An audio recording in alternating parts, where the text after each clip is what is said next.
So today's video is another throwback to the pandemic time that I pulled from my husband's channel, and I'm placing it right here on my own channel. If you're new around here, hi, my name is Lauren, and welcome to Spoonful of Jelly, where we're canning, preserving my great-grandfather's property, homeschooling my son, and being a wife in this crazy world. So I am on my way to go pick up the milk from our farmer. We are picking up raw milk that we're able to get here in our state. So I gotta go pick that up and then swing by the grocery store to grab probably a handful of items. We are now in the middle of October, so there's not much I need to grab because I grab all my groceries at the beginning of the month, and I plan on doing that again in November. So stay tuned to that grocery haul. But in the meantime, this video is about anxiety in the food supply. And so I did this video with my husband on his channel because he is a psychotherapist. He deals with people who suffer from anxiety, depression, loneliness, mental issues, or developmental issues, you name it. That's his field. And so I brought to him my subject, which is all about preserving food and eating food and having your homegrown food right in your house, whether from your own garden or farmer. I brought that topic to him because during the pandemic, it was a ton of frustration. People were missing what they loved. But guess what? Now that we're in 2024, we just got done with a port strike that lasts for a couple days and a looming one for January of 2025. Guess what? Anxiety is still up. Food supply is a serious issue because you can't survive without food. You cannot survive without water. And so people are anxious about what they can have, what they can get their hands on, and the amount of money they have in their pocket to obtain these items. So I think this video and the suggestions in this video are just as relevant today as it was 4 years ago when we first filmed it. So stay tuned and listen to some of his advice and some of the things that we learned when it comes to managing our anxiety in the food supply. Today we're going to talk about what it feels like to be anxious or scared because of the food shortages that you see in the stores around the country. So during this time of food shortages, now you have to prepare yourself mentally, because if you don't, then you will have extreme anxiety towards the food shortages. And one of the first things I want to talk about is anxiety itself. Most people just view being anxious as being nervous. And when you're nervous, we know those feelings. But true anxiety comes with panic attacks. So it's physiological, there's fear. Sweats. It's the sweat. Mm-hmm. Sometimes just a breakdown. Yeah, and you don't know what to do. Yeah. So let's talk about the panic attacks. You walk into the store and you have your meal prepped and planned. You know what you're going to get, and it's not there. And you ask when the shipment is coming in. And they say, I don't know, because it's just unavailable at the moment. Or it's hard for shipping cross country. Whatever the case may be, this now puts a load of panic into your plan. And panic attacks can feel like heart attack. It's a rushing of the heart, or loss of breath, loss of vision sometimes, temporary blackout. And because of the food shortages and what you planned and also what you budgeted, you need to know what to negotiate. You need to know what to do next. I went into a store and I was looking for black beans, and I walked down the aisle and there was another lady standing there looking feverishly through the products, taking cans out of the cartons they were in and moving them to the side. I think she was looking for the exact same thing. And when I took a quick peek, I didn't see black beans. I just kept walking down the end of the aisle. But she kind of was moving in a panic, almost nervousness. Nothing went into her cart, and I could tell she was sort of afraid or scared that what she needed, what she was looking for, was not there, and she began to look for a employee to ask. And so I didn't hear what she said to the employee, but I saw his shaking, so I knew then there's nobody being in the store whatsoever. And I moved on. I know how to replace. I know how to find something different, or just ignore it and just find something else to eat. But in her case, she really needed those back. She really needed it, and I think, based off of how panicky she was acting, she was scared. She was. Yes. It bothered her to not have what she wanted to have. Which brings us into fear. Fear is a symptom of anxiety. And when a store doesn't have something that we really need or want, it creates that fear. This was a case last year when I needed cough syrup for our child, and I went into the grocery store and there was none. None for little children. And I called you and you're like, well, did you try this store? And I'm like, I've been to 3 stores thus far and I cannot find this cough syrup. And of course, now we have to find alternative methods to help our son relieve this little cough he has. So in current day's time, nobody's running from him. But there's this fear because it's something that your family eats that's no longer available. Something they need. Yeah, limited skills in the kitchen.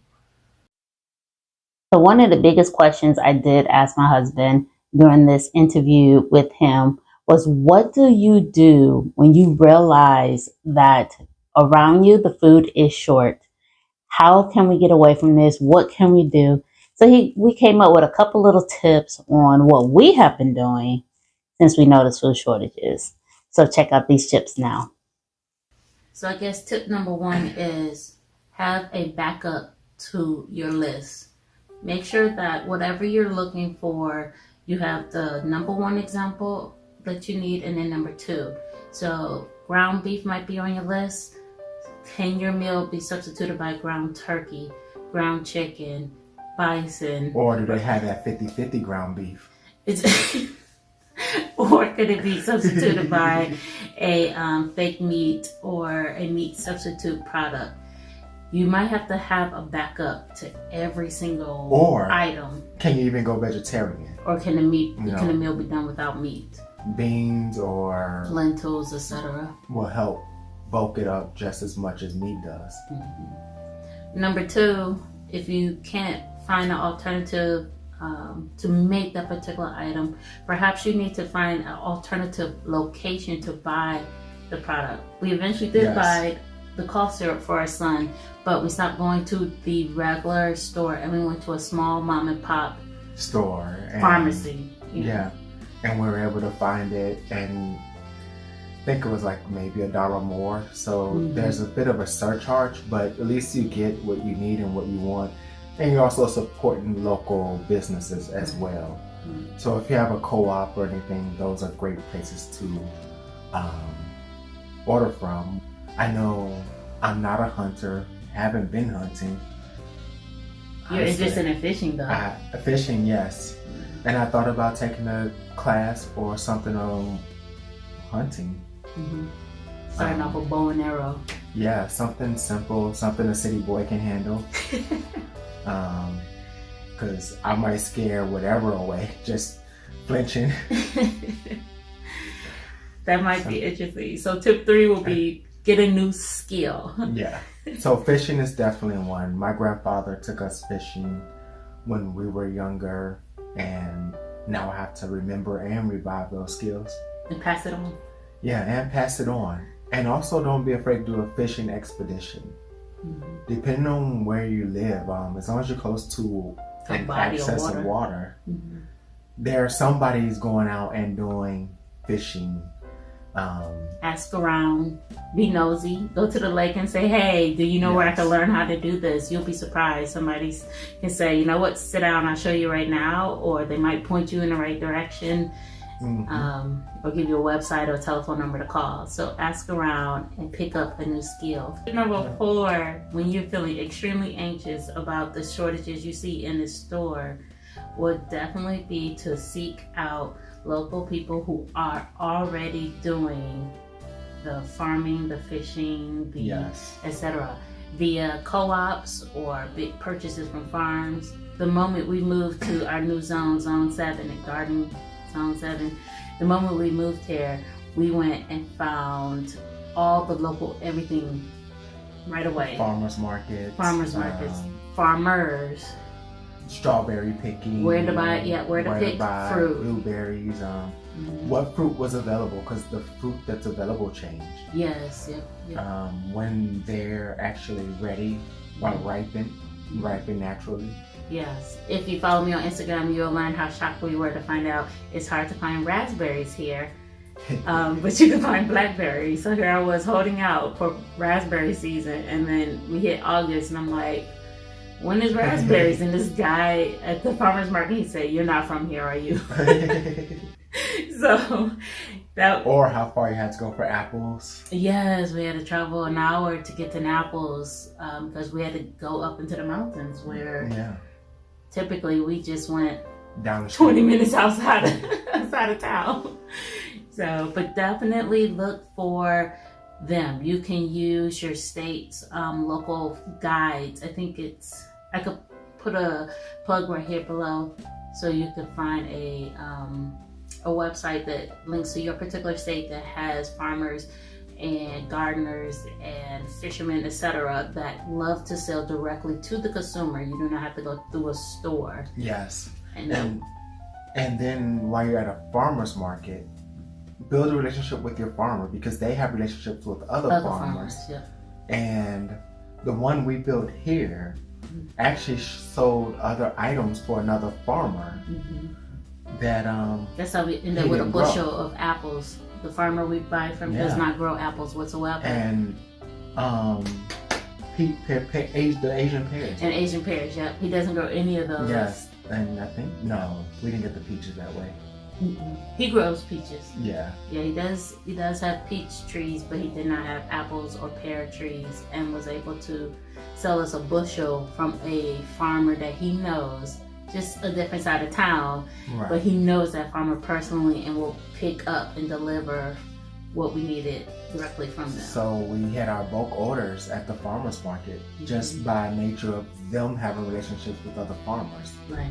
So, and they start to know you, and they give you a little extra. I've gotten extra lettuce and kale, and you go and buy like 3 pounds of carrots, and you get home, you got 5 pounds, because they just dump a little extra in there for you because they appreciate your business. So the old video did have us opening up a box that was delivered from the farmer of fresh protein that we ordered from them.